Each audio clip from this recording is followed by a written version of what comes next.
You type in the words clean, you type in the words Christian, and all you get is Amish.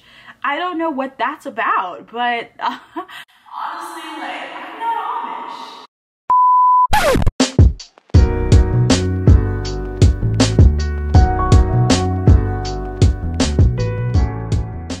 Hi y'all, it's Queen Dom here and welcome back to Club Lib. I'm so excited about the video today because I will be talking about some books that are on my TBR. But they're ARCs, so they haven't come out yet, but they're coming out very soon. Coming to a bookstore, coming to your ebook store near you very soon. So some of them I might read the captions, others of them I might just give a blurb. We'll see how I feel, what the vibe is. But I'm really excited, and with that, let's jump in. Hold up, wait, there's one more thing. If you are not subscribed to this lovely little corner of the internet, please hit that subscribe button for all the bookish content, all the things that will be up and coming on this channel. And if you are already, you know, just leave a little like ski and a comment maybe if you're excited about these books coming out too, or if you've already read them and you're like, girl, I thought the same thing. All right, here we go, let's dive on it. Let's do the first one, which is My Sugar in Sugarland, Improbable Romance Series, book 1 by Day Osha. Please forgive me, girl, if I said your name wrong. But this comes out July 11th, so fairly soon, and it is marketed as a Christian romance. We love a wholesome, clean romance, and I am like 75% through this book already, and I have enjoyed it. I have been enjoying this book. It's a quick read. Now, I want to say quick, but yeah, it's a quick paced read, so you catch on to things very quickly as you're reading through. And I'm just gonna read you guys a little blurb ski here. It says, a dream role with his dream girl. What could possibly go wrong? When Nollywood actor Silas Harry seeks refuge in Houston to escape a scandal, he never expects to land the role of a lifetime. Aspiring screenwriter Albima Pepele, again, forgive a girl if I pronounce this wrong, is about to realize her filmmaking dreams, but a missing lead threatens to derail her movie's submission to a film festival. Silas steps in to fill the role, and their undeniable chemistry sets the stage for an improbable romance that could change their lives forever. But as they navigate the blurred lines of real R-E-E-L and what's real R-E-L, can Ivy Mello find the courage to embrace his unexpected future? Will Silas finally break free from his past roles and become the leading man in Ibelma's heart?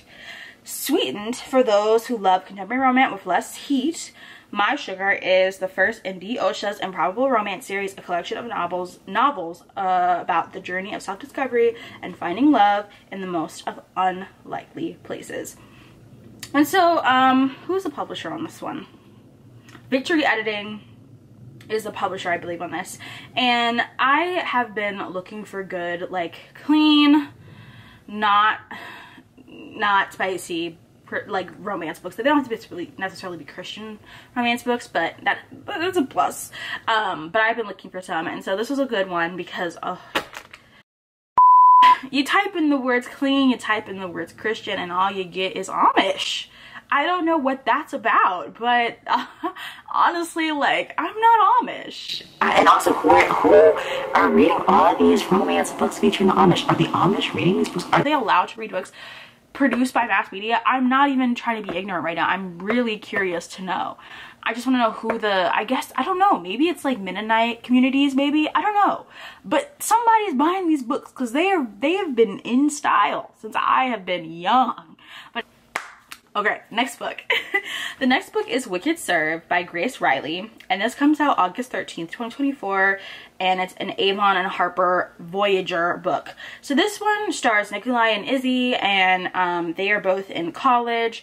Nikolai, he's on the hockey team, of course, and he unfortunately has to transfer his senior year.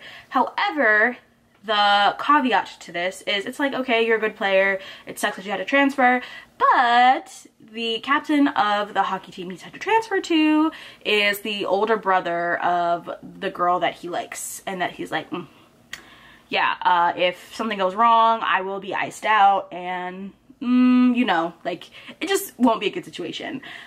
Izzy, she's trying to, like, win her family's approval because she's in a family of all athletes and it's just drama and everyone's great.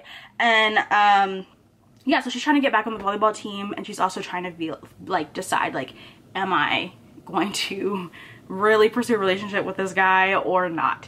So kind of that's the book. I've only read like 1 chapter, so I have nothing constructive to say really that much. Some of the hockey romance books that I've attempted to read in the past couple of months have just not been up to par. And yeah, anyway, so I'm hoping good things come out of this one. We'll see. Okay, the next one is Jewel Me Twice by Cherish Reed, and I was drawn to it because, one, it's like opposites attract. It's a spy heist vibe, and it's found family, which are great trends, great keywords to describe kind of this book. I'm like 75% through this one. So basically we follow Magnus and Celeste, and Celeste and Magnus, they used to be partners, like stealing things together, stealing and running and ruling the world together, and they had a falling out. But their mentor passes away and kind of writes this will that they can't get like everything, they can't get basically their inheritance unless they do this mission together. And so it kind of follows their journey of found family, them coming back together, working together, them, you know, frolicking, gallivanting, there we go, that's the right word, not galloping, not like a horse, but gallivanting across Europe, and just follows their relationship there. Thus far, it's been a cool read. The pacing is significantly different than her other book. If you've read her other book, I felt like the pacing was just chef's kiss. Like there wasn't a moment that I wasn't drawn out of the book. But this one, it's taking me a minute to like get in, and then I'm in, and then I'm out, and then I'm in, and then I'm out. By Simone Soltani, and this comes out July 23rd, 2024. And it says Formula One driver Dev Anderson's career is on the line. After a social media disaster leaves him with an angry team and sponsors threatening to jump ship, he needs someone to help save his image. At a party in Monaco, he bumps into the woman who can fix it all. There's just one problem. She's best friends with his little sister. And okay, maybe there's another problem. He kissed her last year and hasn't been able to stop thinking about it since. Ooh, that sounds like a personal problem. Recent college grad Willow Williams needs a job. So this is I'm unemployed.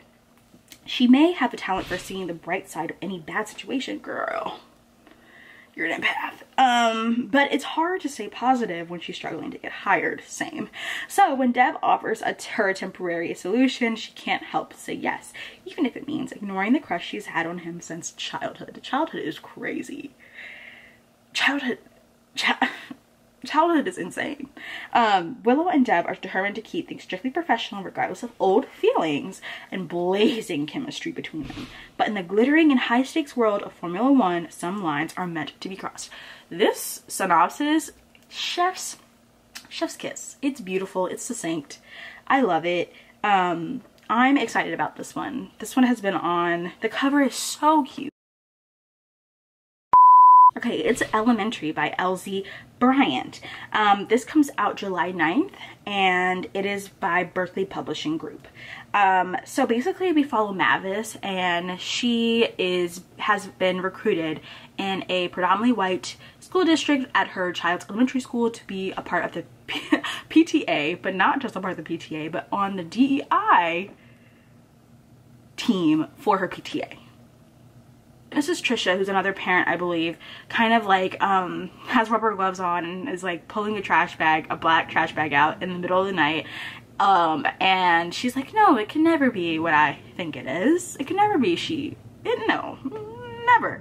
But then the principal is missing the next day.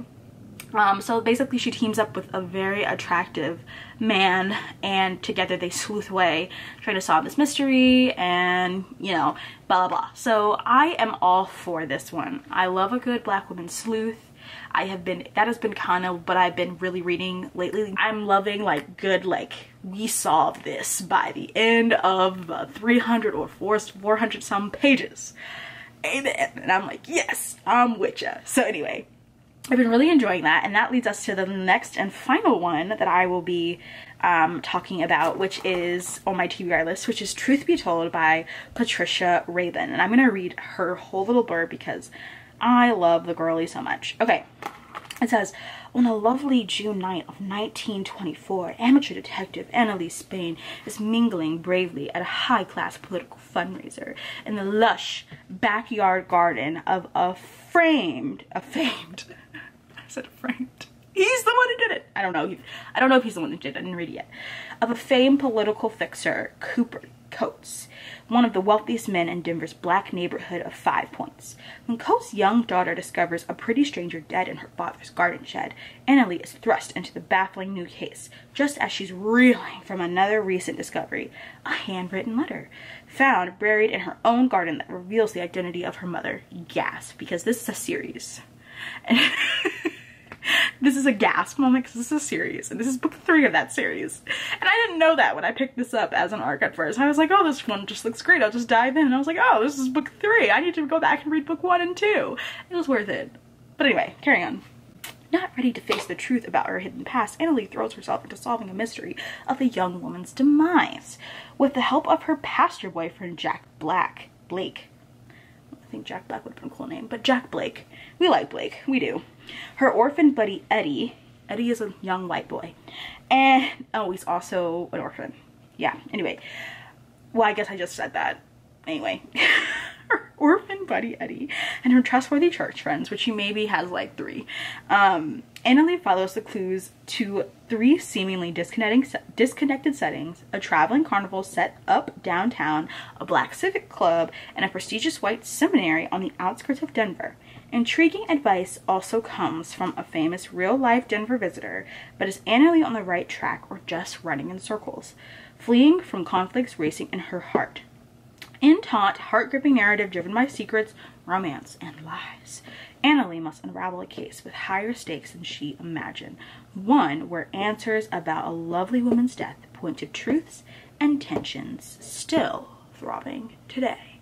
Now, here's the thing. One thing about Patricia Raven is she's going to write a wonderfully clean, but still thrilling mystery book. And that's something I've come to really love about her as a writer in her first books in this series, and I'll put them here bloop bloop, so if you haven't read them yet, go check them out. And I really love the second one. The first one I was like, okay, I'm feeling it. The second one was like, oh, I'm all in, girl, I'm all in. But yeah, have you guys read any of these? Are you excited about any of these? I know I am. And so thank y'all. I hope y'all summer is going well. It's already June, which is insane. We're almost close to July. But I wanted to drop this because I was like, a lot of these books are coming out in July. So this is my TBR. What's yours looking like? Let me know in the comments. Stay bookish, stay black, and stay blessed, and I will see you guys next time. Bye.